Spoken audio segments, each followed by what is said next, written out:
നിങ്ങളും എന്നെപ്പോലെ ഒരു മുട്ടപ്പത്തിരി ഫാനാണോ? എങ്കിൽ ഈ വീഡിയോ നിങ്ങൾക്കുള്ളതാണ്.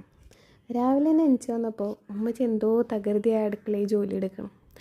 എന്താണ് ഉണ്ടാക്കണമെന്ന് ചോദിച്ചപ്പോൾ പറഞ്ഞ് മുട്ടപ്പത്തിരിയാണ്. ഓഹ്, അപ്പോൾ അത് കേട്ടപ്പോൾ ഒരു സുഖം. സംഭവം ഉണ്ടാക്കാൻ വലിയ പാടൊന്നുമില്ല. 2 കപ്പ് മൈദ, 1 മുട്ട, കുറച്ച് ഉപ്പ്, കുറച്ച് വെള്ളം, ഇത്രയേ ഉള്ളൂ. പക്ഷേ ടാസ്ക് വരുന്നത് ചട്ടിക്കാണ്. ചട്ടി ചൂട് കുറയാനും പാടില്ല, കൂടാനും പാടില്ല. ഒരു ആവറേജ് ചൂടിൽ നമ്മൾ ഈ സാധനം അങ്ങോട്ട് ഒഴിച്ചു കൊടുക്കണം. മുട്ടപ്പത്തിരിക്ക് ഏറ്റവും നല്ല കോമ്പിനേഷനായിട്ട് എനിക്ക് തോന്നിയിട്ടുള്ളത് തേങ്ങാപ്പാലും പഞ്ചസാരയും തന്നെയാണ്. ആവി പറക്കണ പറക്കൽ കണ്ടാ. ഈ മുട്ടപ്പത്തിരിയിലോട്ട് കുറച്ച് പഞ്ചസാരയും കുറച്ച് തേങ്ങാപ്പാലും, കുറച്ചല്ല നല്ലോണം വേണം. കാരണം ഈ മുട്ടപ്പത്തിരി തന്നെ ഇത് ഊറ്റി കുടിക്കും. നല്ലോണം തേങ്ങാപ്പാലൊഴിച്ച് കണ്ടാ എന്തൊരു സോഫ്റ്റ് സംഭവം. ഇതൊന്ന് പിച്ചി തിന്നുമ്പോൾ കിട്ടണ സുഖമുണ്ടല്ലോ. ഉഫ്.